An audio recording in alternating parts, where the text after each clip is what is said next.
Gloria al Señor. Vamos a entrar a la palabra, vamos a ir al mensaje con la gracia de nuestro Señor y Salvador Jesús. Amén. Gloria al Señor. Vamos al libro de Hechos. El tema que vamos a mirar hoy es un tema muy bonito. Gloria al Señor. En esta semana de amor, en esta semana de solidaridad, en esta semana en donde las emociones del creyente afloran con más fuerza. Gloria al Señor. Bien, le invito a que se siente, a que o esté de pie como quiera, que se coloque cómodo, a que coloquemos disposición de corazón para dar inicio a la lectura de la palabra, al estudio de la palabra. Bien, entonces allí en Hechos capítulo 2, Gloria al Señor y Salvador Jesucristo. Versículo 41 en adelante. El contexto de lo que vamos a leer es el siguiente. El apóstol Pedro junto con los apóstoles estaban escondidos allí en un recinto, en un salón. De pronto estaban orando, ya llevaban 10 días en oración, eran como 120 personas más o menos. De pronto desciende el Espíritu Santo, ahora sale el apóstol Pedro a la calle. Antes tenía miedo, tenía pánico por lo que le pudiera pasar, ahora está lleno de valor, de fortaleza en el Señor Jesucristo y comienza a predicar el Evangelio. La gente allí, la multitud, para una festividad estaban allí en Jerusalén, escuchan el mensaje, muchos se arrepienten, se bautizan y es de ellos de los cuales vamos a hablar estas palabras. Por la guianza del Espíritu Santo y en el nombre de nuestro Señor y Salvador Jesucristo. Hechos capítulo 2, versículo 41 en adelante. Si no tiene su Biblia, tranquilo, siéntese. Hoy vamos a mirar unos textos, vamos a hacer un mensaje temático, vamos a estar corriendo en algunas, vamos a ver si los busco o simplemente los charlamos, pero vamos dando las citas con la gracia del Señor Jesús. Así es de que la persona que tenga anotando, que anote, pues por favor, esté preparada. Gloria al Señor. Así que los que recibieron su palabra fueron bautizados. Y se añadieron aquel día como 3,000 personas. Y perseveraban en la doctrina de los apóstoles, en la comunión unos con otros, en el partimiento del pan y en las oraciones. Y sobrevino temor a toda persona, y muchas maravillas y señales eran hechas por los apóstoles. Todos los que habían creído estaban juntos y tenían en común todas las cosas. Y vendían sus propiedades y sus bienes y lo repartían a todos según la necesidad de cada uno. Y perseverando unánimes cada día en el templo y partiendo el pan en las casas, comían juntos con alegría y sencillez de corazón, alabando a Dios y teniendo favor con todo el pueblo.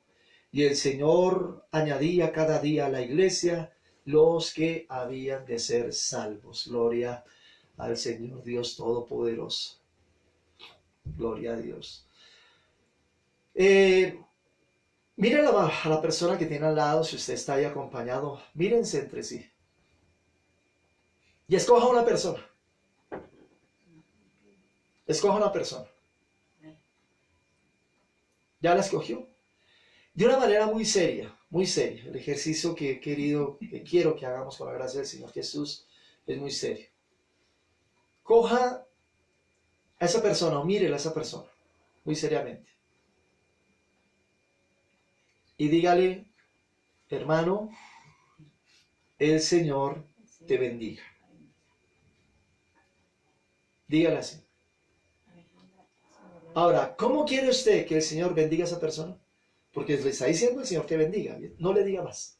Dígale simplemente así. El Señor te bendiga. Amén. Gloria al Señor Dios Todopoderoso. Ese es el título que con la gracia del Señor colocamos al mensaje el día de hoy. Hermano, dile así. Hermano, el Señor te bendiga. Ya espero que todos hayan hecho ese ejercicio lo más serio posible, por favor, mirando a los ojos. Hermano, el Señor te bendiga. Gloria a Dios. Desde un tiempo hacia acá, en iglesias, más que todo de lo que se conoce como doctrina reformada, se viene haciendo un clamor y una oración, una petición al Señor por ese afán, ese deseo de volver a la iglesia primitiva.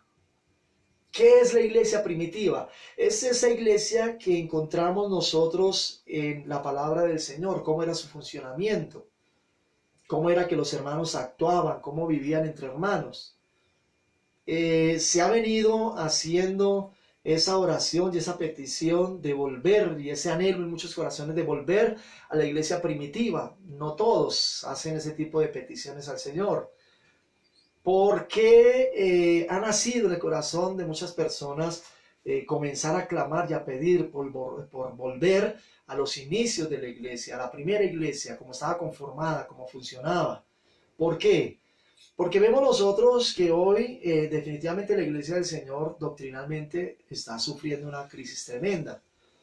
Hoy encontramos nosotros falsos maestros, pastores que con todo respeto lo digo son ladrones, piensan únicamente en trasquilar las ovejas, como lo dice Jeremías, como lo dice Ezequiel, trasquilar las ovejas, son sacarles el diezmo, son sacarles la plata, venga siembre, venga mientras usted más dé, entonces Dios le va a devolver más, y se enseña como si Dios fuera un negociador, como si Dios fuera una persona que la pudiéramos comprar con dinero, como si el favor de Dios lo pudiéramos comprar a precio de oro. Entonces, ese tipo de doctrinas han dañado el evangelio, esa doctrina de la prosperidad, en donde se le enseña al creyente, pídale plata, pídale a Dios, tú eres hijo de Jehová, entonces tú eres Jehová Junior, tú mereces lo mejor porque eres príncipe de Dios, eres hijo de Dios, y tú mereces siempre lo mejor, tú no puedes estar así, entonces si estás pobre es porque estás en pecado,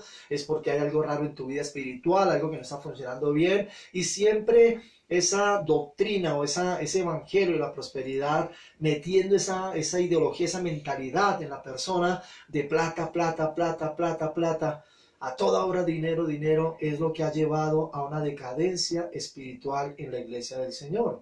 Algo que no ocurría verdaderamente en la iglesia primitiva. Lo importante hoy día en la iglesia del Señor es el dinero, y ahí tenemos la última carta, la última carta a las iglesias de Apocalipsis. Una iglesia enriquecida, amante del oro, una iglesia que se sentía autosatisfecha, no tenía necesidad de nada, tanto así que el Señor Jesús estaba afuera y golpeando en la puerta. Imagínense, el dueño de la casa golpeándole al empleado para que lo deje entrar, a ver si de pronto el empleado se le antoja o decide dejarlo entrar al dueño de la casa. En esa situación Jesús, en el contexto de esa carta, está así el Señor, golpeando a ver si le abren la puerta para poder entrar a su iglesia. Es la condición de la iglesia, no toda, gloria al Señor, sino gran parte, desafortunadamente, de la iglesia del Señor, en donde todo es plata, plata, plata, y esto ha dañado el corazón del pueblo creyente. Y el mismo Señor Jesús enseña en su escritura que la felicidad del hombre no consiste en la cantidad de bienes que posea. Eso no trae la felicidad. Vemos nosotros también otra serie de doctrinas, ese show que se ha montado de la gente dando botes, gritando, aullando, la gente, o sea, eso se ha vuelto un show, un circo. Y desafortunadamente, si usted presta atención, va a ver que casi siempre son las mismas personas las que están en esa situación y hablan de haber tenido un encuentro con el Señor. Pero si uno ve, desafortunadamente, esa persona espiritualmente como que está muy mal. Entonces, si ha tenido un verdadero encuentro con el Señor, ¿por qué no ha tenido un cambio verdadero en su vida? Son cosas que nosotros debemos preguntarnos. Todo ese show, todo ese circo que se ha montado alrededor de la palabra de Dios, dando espectáculo, esto para atraer la vista de muchas personas. No importa que el corazón no llegue, pero que llegue la vista de la persona. Formar show. Estas falsas enseñanzas hoy día de la unción de la harina, la unción del agua, la unción de la manguera, del palo, la unción de la piscina, un poco de cosas bárbaras, tenaces, que están ocurriendo hoy dentro del pueblo de Dios, un pueblo de Dios engañado, un pueblo de Dios seducido, un pueblo de Dios que ha sido desviado por todo este tipo de falsas enseñanzas de supuestos pastores, de supuestas personas que lo que han hecho es desviar la fe del pueblo por otro tipo de cosas. También en el caso, con todo respeto lo digo, pero hay que decirlo porque es la escritura, en el caso de la doctrina católica, la adoración de imágenes, la adoración a María, todo ese tipo de doctrinas han desviado el corazón del creyente hacia otros puntos, menos hacia Jesucristo. Gloria al Señor. Todo este tipo de cosas se han salido de lo que hacía la iglesia primitiva, que era perseverar en la doctrina apostólica. La doctrina apostólica estaba fundamentada por la palabra recibida directamente por el Señor Jesús, y esa palabra recibida por el Señor Jesús, que se convirtió en doctrina apostólica, quedó plasmada en el Nuevo Testamento. Ahí está.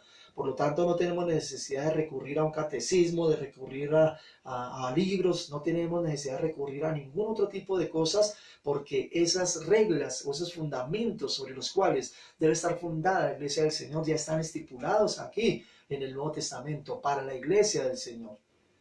La iglesia del Señor ni siquiera se rige por leyes o normas del Antiguo Testamento, no, sino por normas, leyes que Dios dejó en el Nuevo Testamento para su iglesia. Y son dos leyes fundamentales, primordiales, y en base a esas dos leyes gira toda la ley y los profetas, lo dicho el Señor, que es: amarás al Señor tu Dios con todo tu corazón, con toda tu alma, con toda tu mente, con todas tus fuerzas.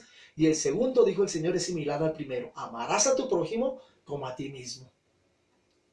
Porque el que ama al prójimo no le quita la mujer, no le quita el marido, no lo mata, no lo roba. El que ama al prójimo no lo insulta, no lo agrede. El que ama al prójimo ha guardado la verdadera ley del Señor. Eso lo dice la Escritura. Guardar la ley de Dios por medio del amor al prójimo y por medio del amor al Señor Dios Todopoderoso. Y eso era lo que hacía la iglesia primitiva. Otras cosas, los milagros. Hoy día esos milagros se han vuelto un show, se han vuelto un engaño, un estafadero, convertir el agua en vino y un poco ¿no? de cosas. Y usted en internet, si usted se pone a investigar, va a encontrar la artimaña, la treta que está inventando el enemigo por medio de supuestos ungidos, comillas, y están engañando a la gente. Y esto ha traído desamor, desconfianza en el corazón de mucha persona que se dice ser creyente. Ha traído incredulidad en mucha persona hoy día por esa situación. Vemos nosotros también que había alabanza, había unidad. Cuán importante es la unidad en el pueblo de Dios. Cuán importante es que haya unidad en el Señor. Pero hoy día vemos nosotros falsas doctrinas, falsas enseñanzas que están atacando directamente la unidad del pueblo de Dios. Porque en un lugar se dice, es que esta es la iglesia verdadera y esta es la única iglesia que salva. Pues al respecto yo le enseño a mis hermanos en la congregación que eso es mentira, eso es falso. Primero, porque el Señor Jesús no va a venir por católicos, primero. O va a venir por evangélicos, o por protestantes, o por mormones, o por yo no sé qué. No, el Señor no va a venir por ninguna denominación, por ningún título, por ningún nombre. El Señor viene es por aquella persona que confiesa que Jesucristo es su Señor y su Salvador, pero que lo guarda como un testimonio diario en su accionar. En su vida diaria tiene a Jesucristo en su vida como su Señor, no solamente como Salvador, sino Señor que rige su vida y Salvador que es el que le guarda y le cuida. Eso es lo primero. La iglesia verdadera no tiene nombre, la iglesia verdadera tiene corazones. Corazones. Esa es la verdadera iglesia del Señor. Y lo segundo que le enseño a la congregación cuando alguien dice que esta es la iglesia que salva, les digo lo siguiente con la gracia del Señor Jesucristo. No, la iglesia no salva. Ninguna iglesia salva. Por más santa, por más ungido que tenga su pastor, por más que se apeguen a la ley, ninguna iglesia salva. Ninguna iglesia salva. Antes, por el contrario, la iglesia necesita ser salvada. Amén. La iglesia no puede salvar porque la iglesia no es pura en su totalidad, humanamente hablando. La iglesia es pura en la santidad de Cristo.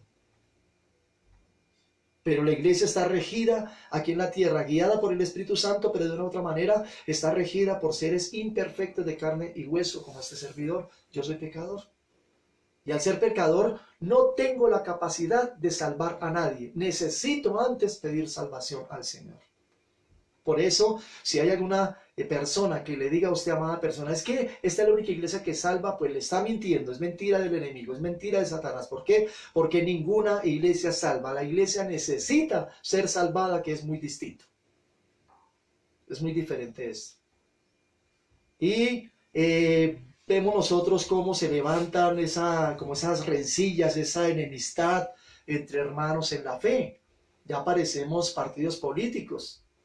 Ya parecemos peleando unos porque son conservadores, otros porque son liberales, como en tiempos de la violencia aquí en Colombia. Peleando por partidos políticos, ¿cierto? Y ese caso se encuentra también por allá en Corintio. Esa situación se presentó en esta ciudad y el apóstol Pablo lo dejó plasmado con la guía del Espíritu Santo en la palabra. Porque no decían, ay, yo soy de Pablo, ay, yo soy de Apolos, ay, yo soy de tal, ay, yo soy de aquel, yo soy del otro. Y Pablo los regaña y les dice, ¿qué les pasa a ustedes? ¿Por qué están peleando? ¿Por qué uno dice que es de Pablo, el otro de Pedro, el otro de Cefas, el otro de Apolos, el otro de este? ¿Acaso es que alguno de nosotros murió en la cruz por alguno de ustedes? Si el único que murió en la cruz por todos nosotros fue Jesucristo. Nosotros no somos de ninguno de ustedes, nosotros somos de Cristo. Pero hoy vemos nosotros esa desunión entre el pueblo cristiano, vemos nosotros ese desamor, vemos nosotros esas peleaderas, esos pleitos. Si una persona de pronto deja de congregarse en tal sitio, entonces ya se le quita el saludo, ya dejó de ser mi hermano. No, hermano, no está bien que nosotros hagamos eso. No está bien que hagamos nosotros eso, esa desunión. Y hay otra cuestión, otra característica que tenía la iglesia cristiana, la iglesia primitiva. Entonces como que nos basamos mucho en que los milagros, que la doctrina, que la desunión, que aquello, pero hay algo en lo cual no le hacemos mucho énfasis de pronto. Y es lo que vamos a mirar. Y es ese amor demostrado.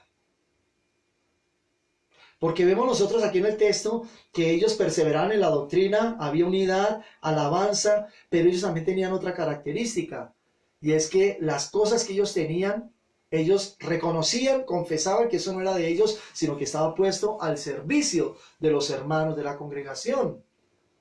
Gloria al Señor Dios Todopoderoso, porque la iglesia primitiva nos enseña una cosa muy importante. Algo que ha dañado el amor entre hermanos en la fe, creo yo, es mi manera de pensar, son las mega iglesias, porque en una mega iglesia nadie se conoce. Es difícil encontrar un conocido, alguien que se distinga allí, ¿cierto? Se llega y se mira alrededor, nadie lo distinga a uno, nadie que lo conozca a uno. Entonces creo yo que ha sido una de las causas por las cuales ha habido o ha crecido el desamor en medio del pueblo de Dios, mientras que la iglesia primitiva era en las casas, como estamos hoy. Esta era la iglesia primitiva. La iglesia primitiva no tenía 50, 200, 500, yo no sé cuántos miembros, no. La iglesia primitiva eran grupos familiares, allí en su hogar, uno que otro vecino. Eso eran las iglesias primitivas, la iglesia primitiva. No podían haber grandes grupos porque allí les llegaba la guardia romana, los judíos enemigos del evangelio, y los hacían encarcelar y los mataban, entonces no podían haber grupos grandes.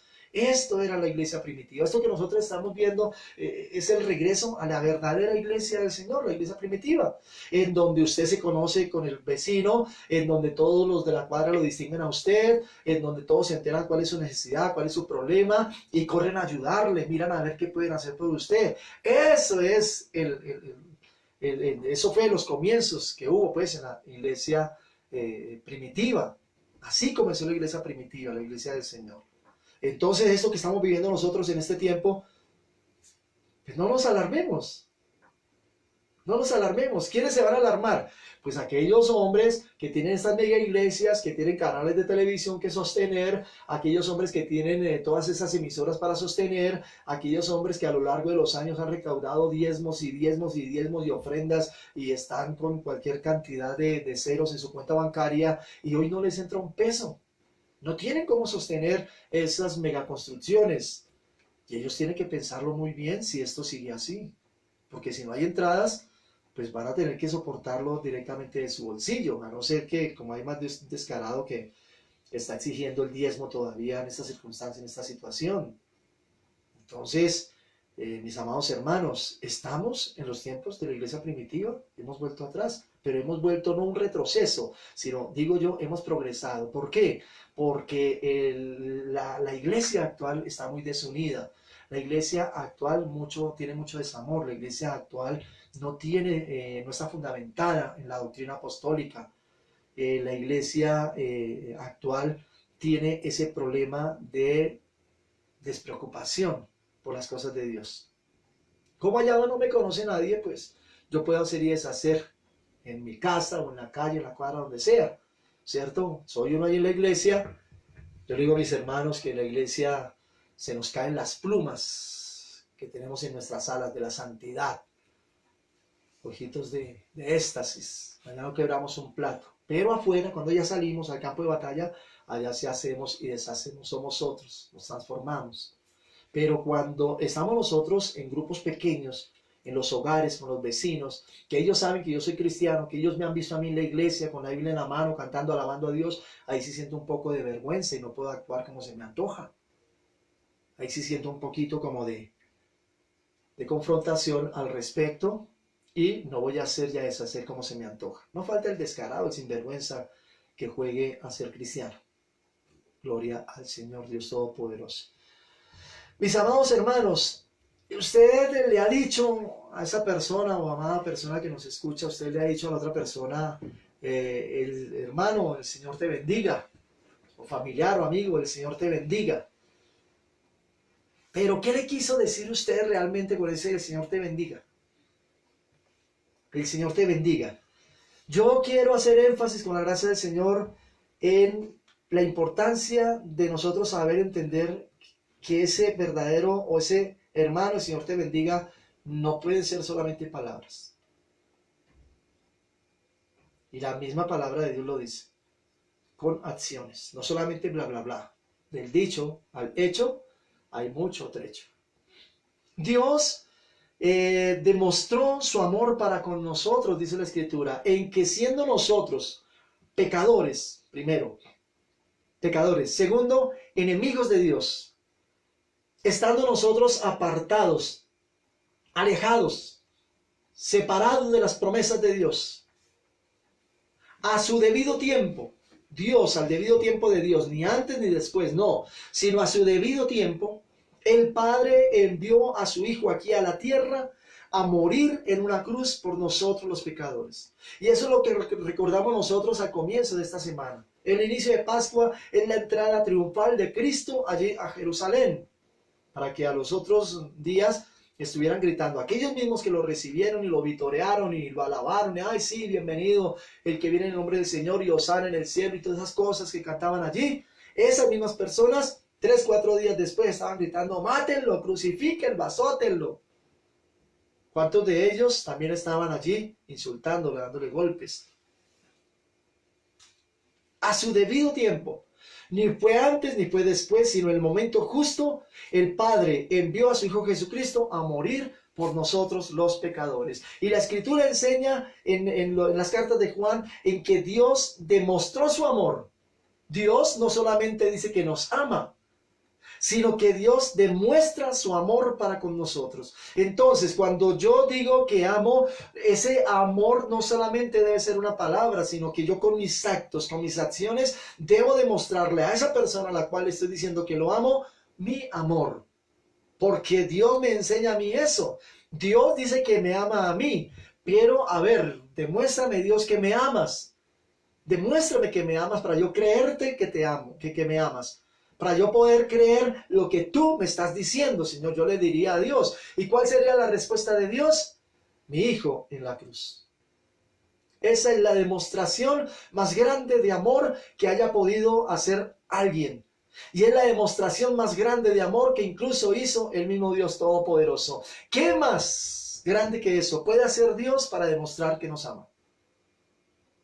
Que la misma Escritura dice que si ya nos entregó a su Hijo Jesucristo, ¿cuánto más no nos entregará todas las cosas por amor a nosotros? Por amor a nosotros ya lo dio todo, dio lo mejor de sí, dio el Padre lo mejor que tenía, que era su Hijo Jesucristo. demostró su amor para con nosotros. Entonces ese decir, hermano, Dios le bendiga, no puede quedarse solamente en palabras en nosotros. Tienen que haber demostraciones de amor, tienen que haber acciones.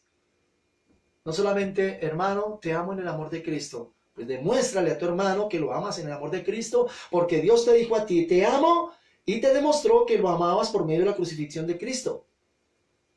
Entonces, si tú le dices a tu hermano, hermano, te amo en el amor de Cristo, pues demuéstrale tu amor. Entonces ese hermano, Dios te bendiga, que no quede solamente en palabras, sino que vayamos a los hechos, vayamos a las acciones. Gloria al Señor. Podemos ver la situación actual como un gran problema. Y estar quejándonos y dándonos golpes de pecho, ya malaya, ya triste y no sé qué más, y pobrecitos, ya. Podemos nosotros formar parte de ese grupo de personas que ven la situación actual como un gran problema. Y pasamos a formar parte también de ese problema. Y podemos quejarnos del gobierno y del Estado, es que no hay ayudas, es que no es que por aquí, es que por allá, es que de esto y que de aquello. Podemos estar quejándonos y acrecentar ese problema y acrecentar nuestra participación formando parte de ese problema. O podemos también formar parte del otro grupo. De aquel grupo que ve el problema como la oportunidad de ayudar, como la oportunidad de hacer algo.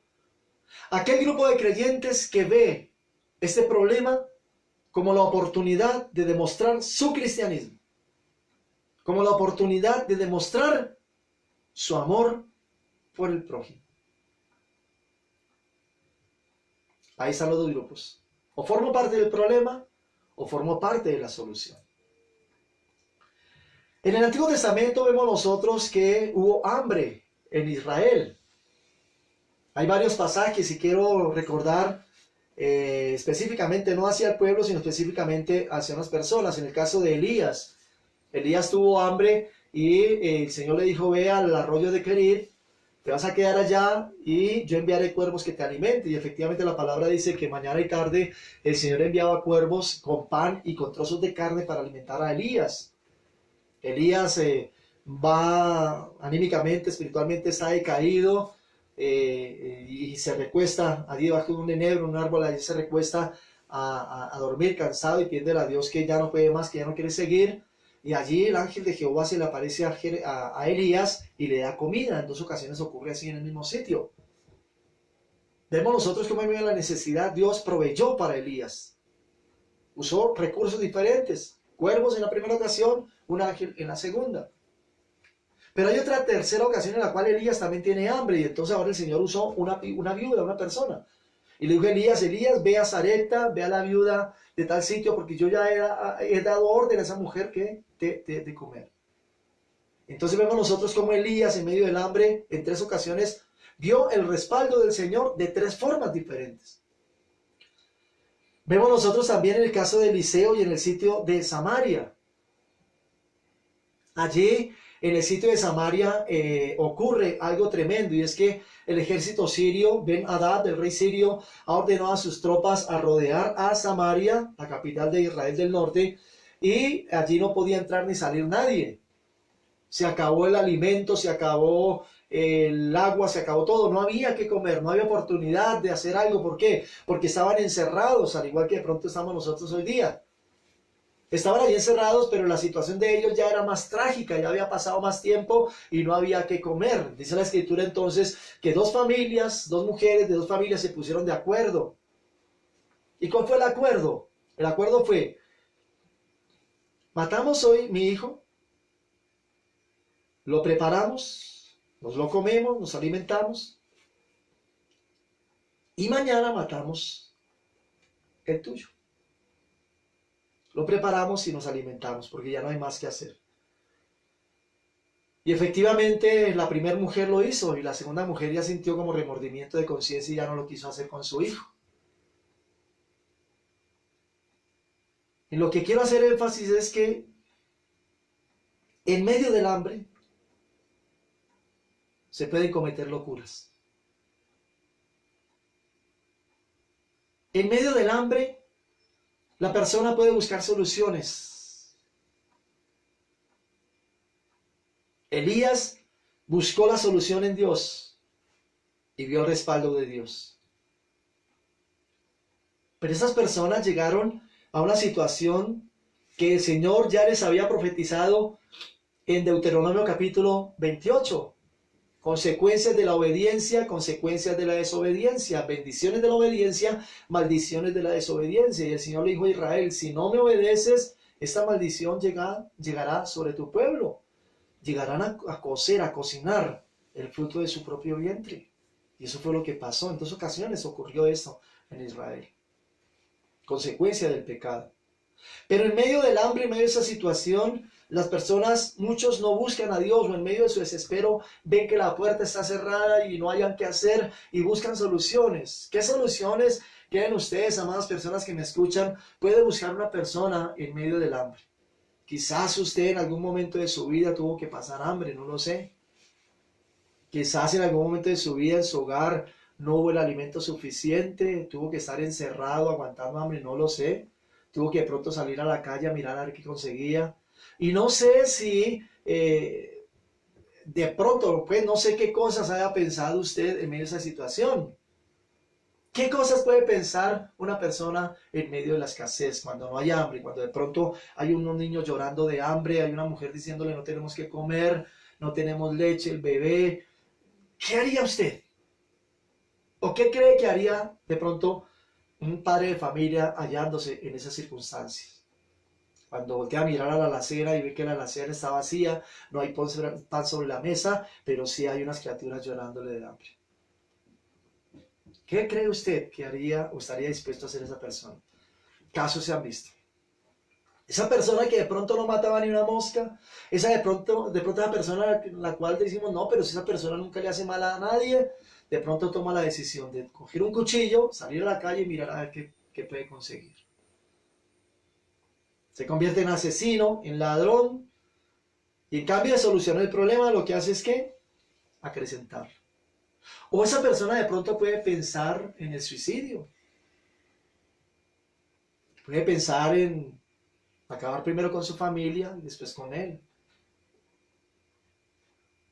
¿Cuántas locuras se pueden pensar en medio de la necesidad? Por necesidad, ¿hasta dónde estaría usted, amada persona, dispuesto a llegar? Y todos somos de carne y hueso. Cuando hay hambre, cuando hay necesidad, el cerebro comienza a pensar muchas cosas locas. La mujer, la jovencita, lo que sea, de pronto piensa en ir a vender su cuerpo.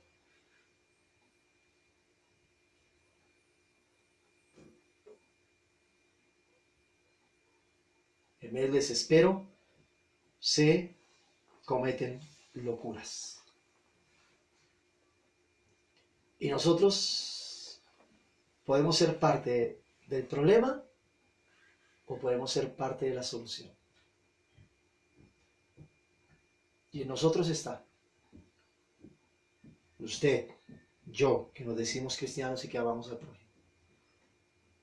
En nosotros está el evitar que de pronto una familia se convierta en lo que nunca jamás quizás pensó podía convertirse, o un padre de familia. Usted y yo podemos evitar que la chica de pronto por hambre en su hogar vaya a venderlo, a entregar su cuerpo a un sinvergüenza descarado. Todo por un plato de comida. Usted y yo, que amamos al prójimo, uniéndonos, podemos evitar que un hermano nuestro en la congregación o del grupo devocional Casa de Dios vaya a cometer locuras, a hacer lo que no debe hacer. O formamos parte de la solución o formamos parte del problema. Pero no podemos estar en la mitad, como si nada ocurriera. En el Nuevo Testamento también encontramos que hubo hambre en medio del pueblo de Dios. La Escritura habla de una hambruna que hubo en Jerusalén, relatada también ahí en el libro de Hechos, un profeta llamado Agabo, creo que fue él el que habló y dijo, viene hambre, viene una escasez tenaz, dura para Jerusalén. Y la escritura enseña que los apóstoles se pusieron de acuerdo y comenzaron a avisarle a las regiones, a las iglesias de las regiones de los alrededores para hacer ofrendas, reunir ese dinero y llevárselo a los hermanos en Jerusalén, llevarles alimento, llevarles dinero para que pudieran comprar lo que necesitaban. Vemos nosotros la unidad de la iglesia en medio del texto o en medio de la situación que se presentaba de acuerdo a lo que hemos leído en el texto. Que ellos vendían sus propiedades, sus bienes y los repartían a aquellos hermanos que necesitaban la bendición. No solamente era decirles, Dios te bendiga hermano, te amo en el amor de Cristo. No, sino que ellos esas palabras las reforzaban con sus actos. Las reforzaban llevando bendición, llevando pan, llevando alimento a aquel hermano que estaba en necesidad. No era solamente decirle, Dios te bendiga. No, Dios te bendiga, sí, pero Dios bendijo a Elías, pero usó un cuervo. Dios bendijo a Elías, pero usó a un ángel. Cuando hubo hambre en Elías, el Señor bendijo a Elías con una mujer viuda que lo sostuvo. Entonces yo puedo decirle a mi hermano, Dios te bendiga y te amo en el amor de Cristo, pero yo puedo ser o ese cuervo o ese ángel, entre comillas, o puedo ser esa viuda de Sarepta que está bendiciendo a ese hermano, ayudándolo a sostenerse en medio de su necesidad. No es solamente decir, Dios te ama, Cristo te ama. Dios me levantó a mí y demostró su amor en mí para que ahora yo corra a demostrar el amor de Cristo a través de mí hacia otros, como otros lo hicieron en su momento conmigo cuando yo he tenido necesidades. No vayan a creer que yo no he tenido necesidades, o no han habido necesidades. Dios ha usado personas que han traído de un momento a otro bendición y hemos tenido ese respiro. Entonces, la escritura misma lo dice en 2 de Corintios, que Dios permite la tristeza y el dolor en unos para consolarlos, para que después cuando otros sufran, vayan a consolar a aquellos con el consuelo que Dios les dio. No es solamente decir, hermano, te amo en el amor de Cristo, Dios te bendiga. No, demostremos que amamos a nuestros hermanos, aquellos que estén en necesidad, hermano. Eso es lo que dice la Escritura, es lo que me enseña a mí la Escritura. Gloria al Señor. ¿Qué dice el Señor respecto a esta situación en el pueblo de Dios? Gloria al Señor. Voy a mirar allí, primera de Juan, capítulo 3. Tranquilo, si usted quiere, hermano o una persona, no lo busque, pero si tiene que copiar, copíelo, porque usted es de tiempo, es más que todo. Primera de Juan, capítulo 3, del 14 al 22, pero voy a hacer énfasis en el 17. Le está hablando a la iglesia, al creyente. Mire lo que le está diciendo al creyente. Pero el que tiene bienes de este mundo y ve a su hermano tener necesidad y cierra contra él su corazón, ¿cómo mora el amor de Dios en él? Y el contexto en el cual está escrito este texto es el amor al prójimo. El amor al hermano. El amor a aquel que se congrega conmigo, a aquel que se sienta a mi lado en la congregación. Versículo 15 dice, todo aquel que aborrece a su hermano es homicida. Ojo, es hermano, pero lo puede llegar a aborrecer. Y la Escritura dice, si tú, siendo hermano de él, llegas a aborrecerlo, eres un homicida, eres asesino de tu hermano. Recordemos que el Señor Jesús dijo, habéis oído que fue dicho, no matarás, mas yo os digo ahora, cualquiera que se enoje, cualquiera que insulte a su hermano se convierte en homicida de su hermano. Aquí hay otra forma también de ser homicida de mi hermano, y es ver lo que está aguantando hambre y no hacer nada. Ver lo que está en necesidad y yo tener la manera, la forma de poder darle algo y estarme cruzado de brazos. Eso también es una manera de convertirme en homicida delante de Dios. Ver que hay necesidad en una persona Y que de pronto mi alacena está repleta, está llena, está rebosante, gloria al Señor, mi granero rebosante. Y pensando, no, es que mañana voy a hacer esto, mañana voy a hacer aquello. Y como, ¿qué le dijo el Señor a aquel hombre que pensaba hacer tal cosa? Necio. Esta noche vienen por tu alma. Esta noche te toca presentarte delante de Dios. ¿Y qué? Todo eso que guardaste en la alacena, todo eso que guardaste ahí, que acumulaste, ¿para quién? Si ya no vas a estar mañana.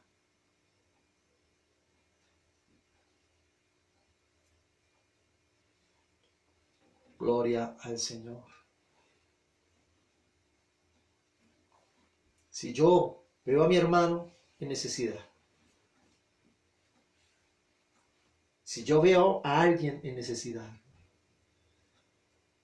y yo tengo la oportunidad, y sé en mi corazón que tengo la oportunidad de bendecirlo, de ayudarlo en algo, pero cierro mi corazón hacia esa persona, la Escritura me dice que lo estoy matando.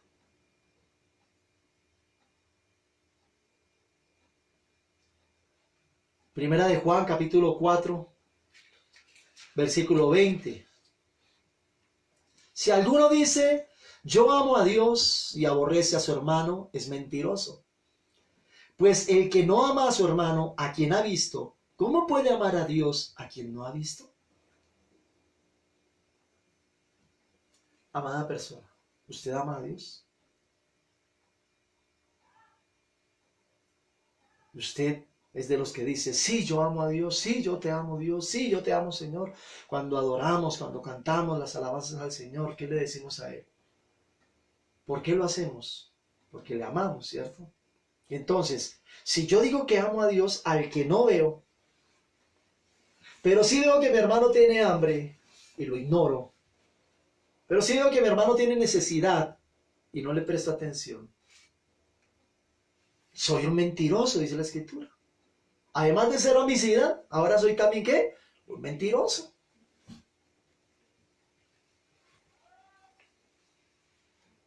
Además de convertirme en homicida, ahora también soy mentiroso. ¿Por qué dices que amas al que no ves? Si al que tú ves, lo aborreces, lo desprecias, le cierras tu corazón, le cierras la mano.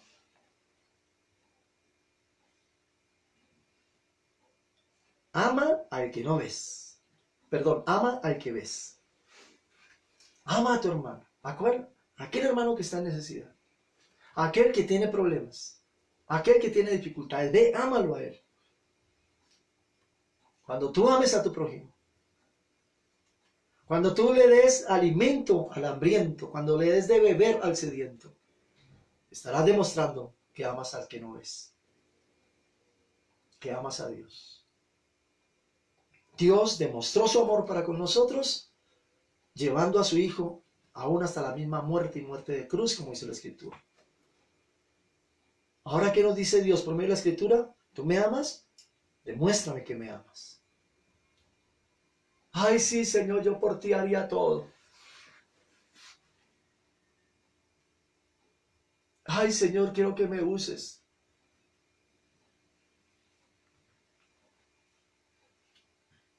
Yo estoy seguro que el Señor quiere usarte como una respuesta suya al que está clamando porque ve que su alacena está mal. Es que muchas veces le decimos, ay Señor, úsame. Y soñamos con grandes escenarios, estadios llenos, predicando la palabra, milagros, sanidades, alabanza, y soñamos con luces y no sé qué más. Pero esa también es una forma de ayudar al Señor, de servirle al Señor. Esto también es uno de los dones del Espíritu Santo, los dones de servicio. El dar.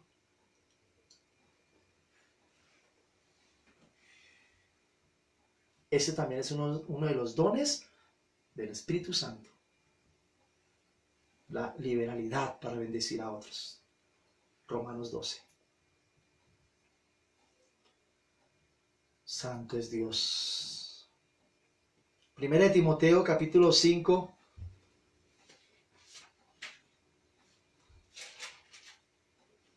Versículo 8.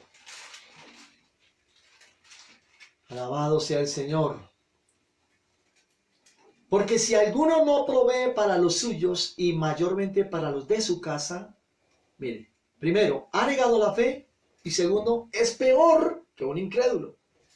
Entonces, cuando yo no me esfuerzo para proveer alimento para la casa,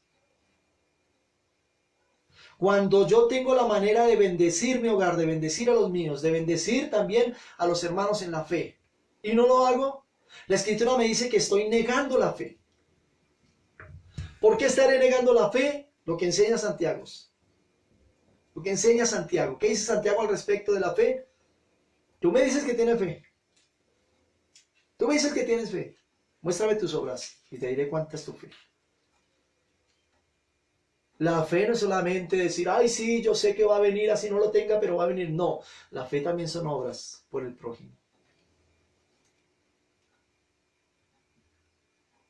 Primero, ha negado su fe. Y segundo, es peor que un incrédulo. Es que ni siquiera es un incrédulo, es peor que el incrédulo. Entendámoslo, coloquémoslo como una escala. El de la fe, el incrédulo, y aquel que no bendice a su hermano en medio de la necesidad y puede hacerlo, es peor que el incrédulo. ¿Por qué es peor que el incrédulo? Primero, porque no tiene fe en que el Señor puede suplirle lo que ha dado a otro. Y es peor que un incrédulo, ¿por qué? Porque hay muchos incrédulos que aún sin fe, aún sin creer en Dios, aún siendo ateos, bendicen a los demás.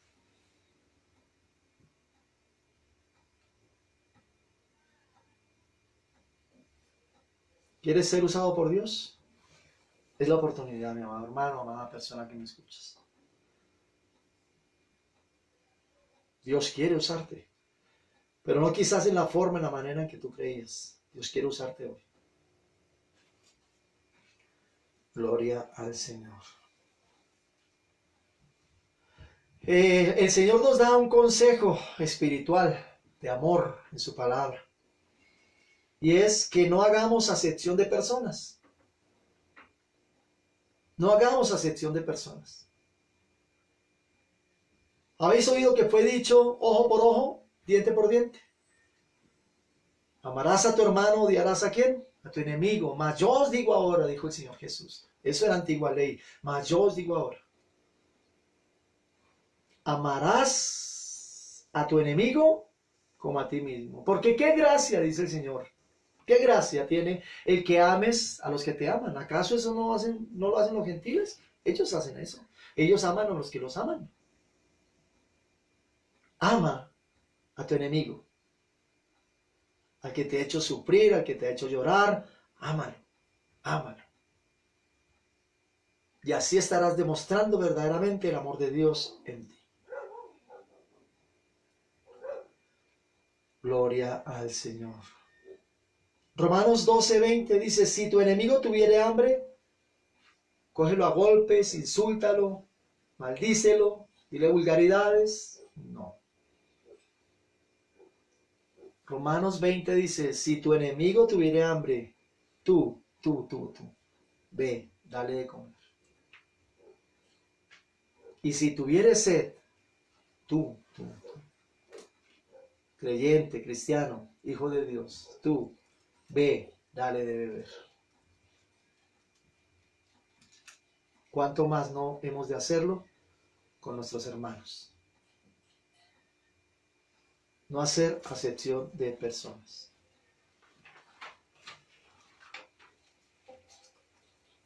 Gloria al Señor.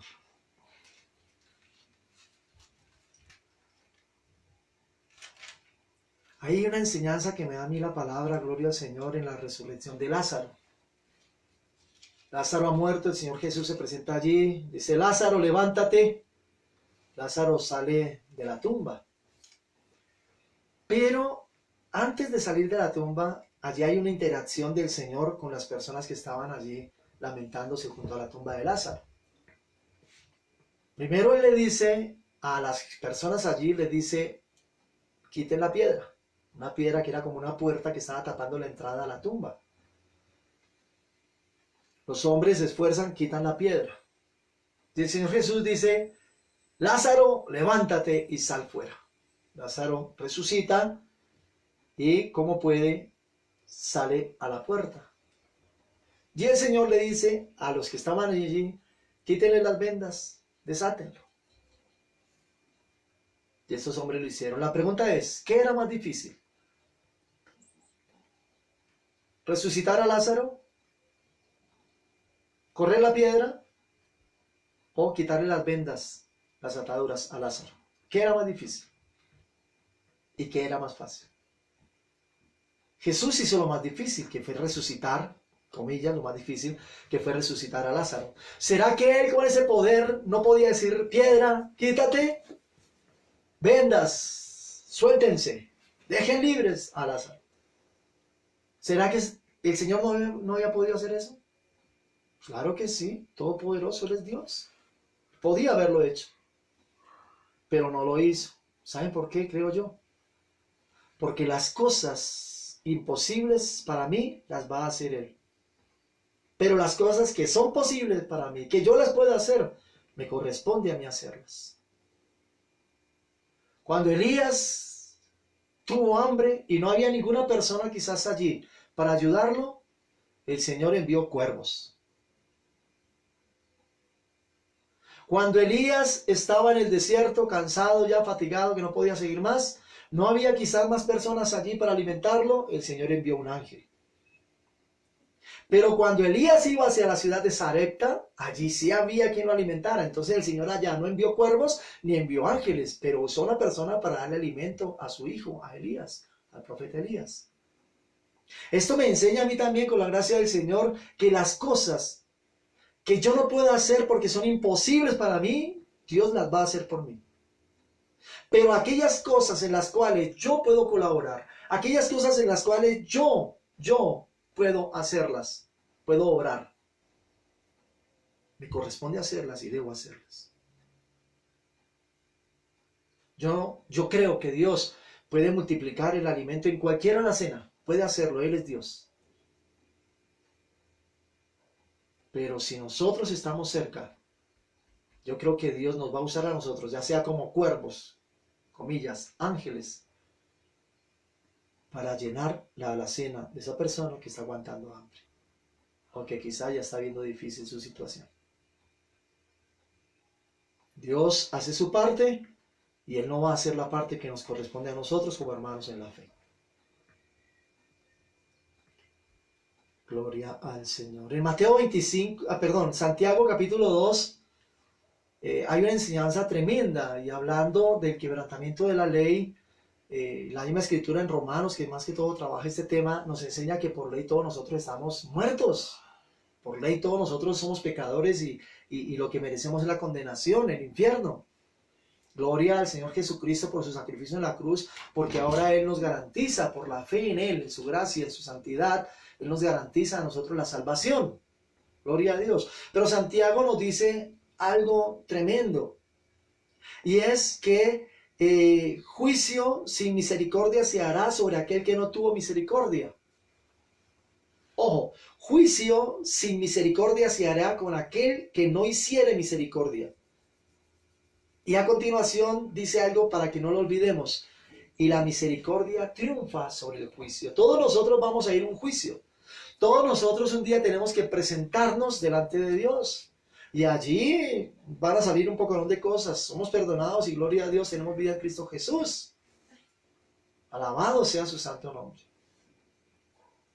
Pero si queremos gozar de la misericordia de Dios, ¿qué debemos hacer? Tener misericordia. ¿Cómo voy a pedir yo misericordia de parte de Dios hacia mí si yo nunca tuve misericordia con mi hermano? Misericordia, hermano. Misericordia. Cuando no ayudo a mi hermano y tengo la oportunidad de hacerlo, cuando no ayudo a mi prójimo y tengo la oportunidad de hacerlo, además de ser homicida, además de ser mentiroso, soy un inmisericordia. Soy peor que un incrédulo. 4 cosas que salen ahí. Gloria al Señor. En Mateo capítulo 25, del versículo 31 al 46, la palabra narra una enseñanza que da el Señor respecto al juicio a las naciones. Y el Señor haciendo una escogencia de los justos y los injustos, las ovejitas y las cabritas, ovejitas a la derecha, cabritas a la izquierda, unas protestaron, otras se gozaron, unas para salvación, otras para condenación. Y el Señor dice, bendito de mi Padre, porque me diste de comer cuando tuve hambre, me diste de beber cuando tuve sed, porque me diste ropa, me vestiste cuando estuve desnudo. Y le dijeron, Señor, ¿cuándo te dimos de comer? Señor, ¿cuándo te dimos de beber? ¿Cuándo te vestimos? ¿Cuándo te abrigamos? Y la respuesta del Señor fue, cuando lo hiciste con uno de tus hermanos, lo hiciste conmigo. Cuando diste de comer a tu hermano hambriento, o a esa persona de la calle. Cuando diste de beber a esa persona que tenía sed, lo hiciste conmigo. En contraposición están los otros. Porque tuve hambre y no me diste de comer. Porque tuve sed y no me diste de beber. Estuve desnudo y no me diste abrigo. ¿En qué momento, Señor, lo hicimos? En el momento en que le negaste el alimento a tu hermano, me lo negaste a mí. En el momento en que le negaste el agua a tu hermano, me la negaste a mí.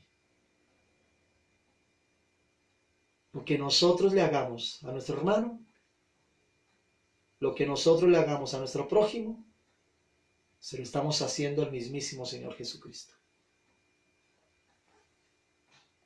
¿Para bien o para mal?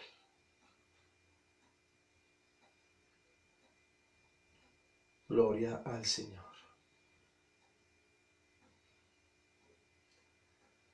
¿Qué decimos al respecto?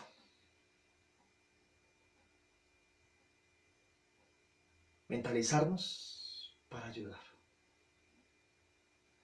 Alguien dirá, no, pero es que yo no puedo ahorita porque es que tengo gastos, es que tengo esto, tengo aquello. Otro estará sintiendo en su corazón que sí puede hacerlo.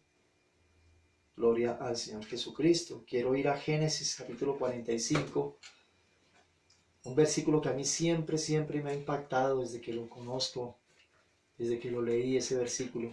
Génesis capítulo 45. Tranquilo, yo lo busco aquí y lo leo para agilizar un poquito el tiempo. Es la historia de José.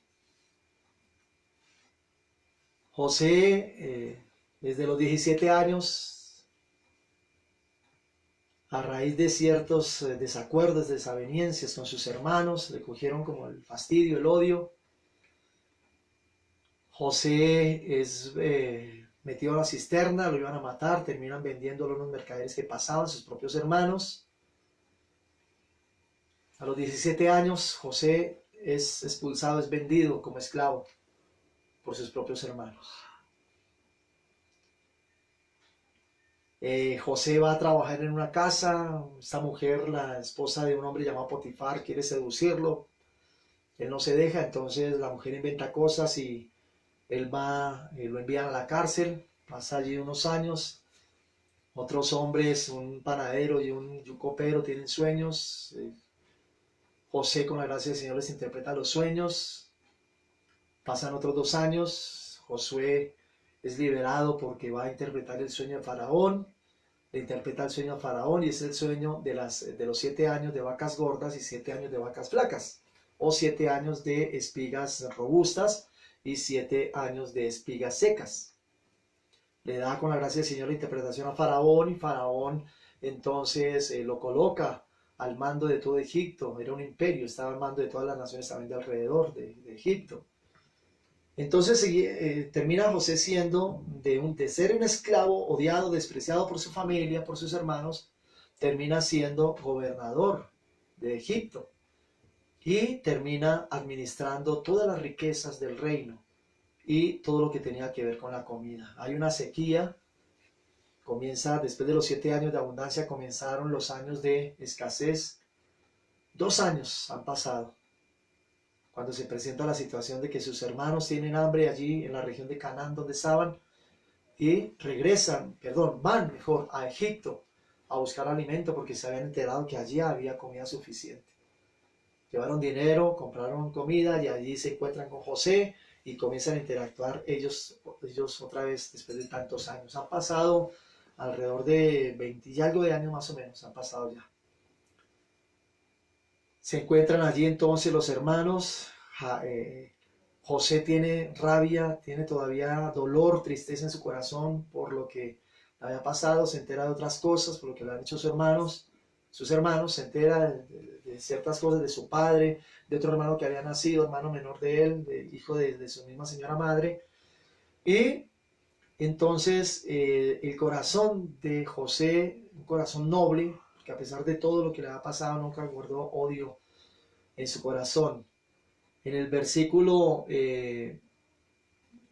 4, Génesis 45, 4 en adelante, dice, está hablando José. Entonces dijo José a sus hermanos, ya se ha presentado ante ellos como su hermano, acercaos ahora a mí. Y ellos se acercaron y él dijo, yo soy José vuestro hermano, el que vendisteis para Egipto. Ahora pues no os entristezcáis ni os pese de haberme vendido acá, porque para preservación de vida me envió Dios delante de vosotros. Ojo, porque para preservación de vida me envió Dios delante de vosotros. Pues ya ha habido 2 años de hambre en medio de la tierra, y aún quedan 5 años en los cuales ni habrá arada ni siega. Y Dios me envió delante de vosotros para preservaros posteridad sobre la tierra y para daros vida por medio de gran liberación. Así pues no me enviasteis aquí vosotros, sino Dios que me ha puesto por padre de Faraón y por señor de toda su casa y por gobernador en toda la tierra de Egipto. Gloria al Señor. Después de todas las tragedias, las mentiras, cárcel, problemas, todo lo que tuvo que vivir José, cuando se reencuentra con sus hermanos, el corazón de José es abierto y entiende por qué le había pasado todo eso. Y es porque el propósito de Dios era llevarlo allí, a Egipto, porque lo iba a colocar como gobernador, como presidente o como rey sobre Egipto, para guardar la vida de su pueblo, de sus hermanos, en la época, años más tarde, cuando iba a haber hambre en la región. Sus hermanos estaban mal en ese momento, pero él tenía un buen puesto. Sus hermanos estaban mal en ese momento, pero su economía estaba muy bien. Sus riquezas habían aumentado. José estaba muy bien.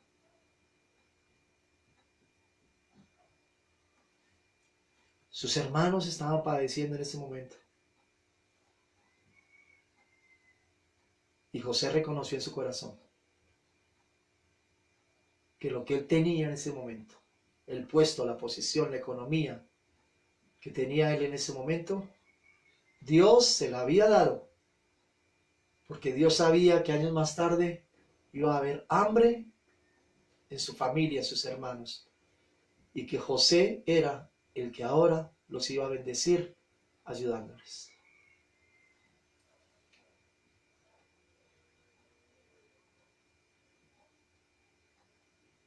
Para evitar el hambre en sus hermanos, José fue enviado adelante.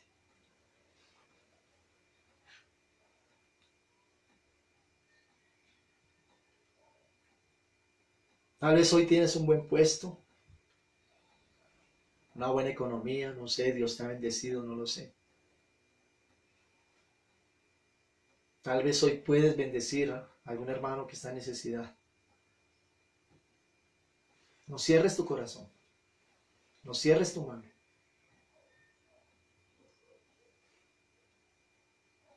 Somos hermanos en la fe y entre nosotros hemos de ayudarnos.